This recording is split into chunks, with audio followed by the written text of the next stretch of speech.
Praise the Lord.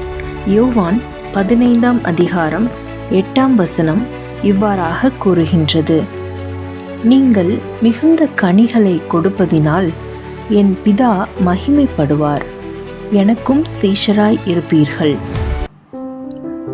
ஆத்மநாதனுக்கு நல்ல பக்தி உண்டு, ஆனால் பணம் இருந்தால்தான் நன்றாக வாழ இயலும் என்ற நிலைப்பாட்டையும் கொண்டவர்.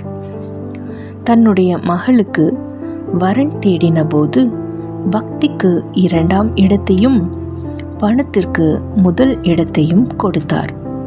பையனுக்கு சொந்த வீடு இருக்க வேண்டும், நல்ல ஆடம்பர கார் இருக்க வேண்டும், லட்சக்கணக்கில் சம்பாதிக்கும் திறன் இருக்க வேண்டும் என்பது போன்ற நிபந்தனைகளை முன்வைத்தே வரன் தேடினார். நல்ல பக்தியான பையன் என பல தொடர்புகள் வந்தும் அவற்றை ஒதுக்கிவிட்டு நல்ல பணக்காரனை கண்டுபிடித்து மகளை கல்யாணம் செய்து வைத்தார். தான் விரும்பியபடியே பணக்கார மாப்பிள்ளை கிடைத்தது கர்த்தருடைய பரிதான கிருபைதான் என்று எண்ணினார்.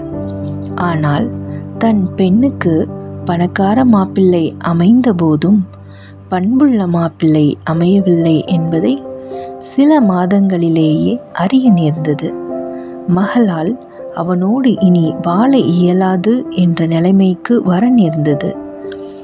வாழ்க்கைக்கு பக்தி மட்டும் போதாது, பணமும் அவசியம் என்பது உண்மைதான். ஆனால் வாழ்க்கையில் பணம் கொஞ்சம் இருந்தாலும் வாழ முடியும்.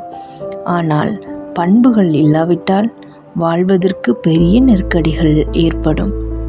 இன்றைய சமுதாயத்தில் வாலிபர்கள் பலர் வேலைக்கு சென்றதும் கட்டுக்கட்டாய் சம்பாதிக்கும் ஆற்றல் பெற்று விடுகின்றனர். ஆனால் கட்டுக்கோப்பான ஒரு வாழ்க்கை வாழும் மனநிலைமை அவர்களுக்கு இல்லை. ஆண்களும் பெண்களும் பண அளவுதான் தங்களின் வாழ்க்கையின் மகிழ்ச்சியை நிர்ணயிக்கும் என்ற மூட நம்பிக்கையில் மூழ்கி சரியாக ஏமாறுகின்றார்கள். பணம் குறைவாக உள்ள பலர் எப்படியாவது வாழ்க்கையை கட்டி காக்கின்றனர். ஆனால் ஏராளமான பணத்தை வைத்துக்கொண்டு குடும்ப வாழ்வின் ஒரு சிறு பிரச்சனையை கூட எதிர்கொள்ள இயலாமல் அநேகர் பரிதாபத்திற்குரியவராகின்றனர். நல்ல படிப்பு, நல்ல தொழில், நல்ல திறமை யாவும் நிறைய பணம் சம்பாதிக்க உதவும். ஆயினும் நல்ல குணங்கள்தான் வாழ்விற்கு உதவும். தேவ உறவுடன் வாழ்கின்றவன் மட்டுமே பண்புகளில் வளருவான். அந்த பண்புகள்தான் அவனுடைய வாழ்க்கையை எல்லா எதிர்காற்றுகளின் நடுவிலும் விழாமல் நிற்க வைக்கும். எனவேதான் திராட்சை செடியாகிய அவருடன் இணைந்திருந்து நற்குணங்களாகிய கனிகளை தந்திட கர்த்தர் அழைக்கின்றார்.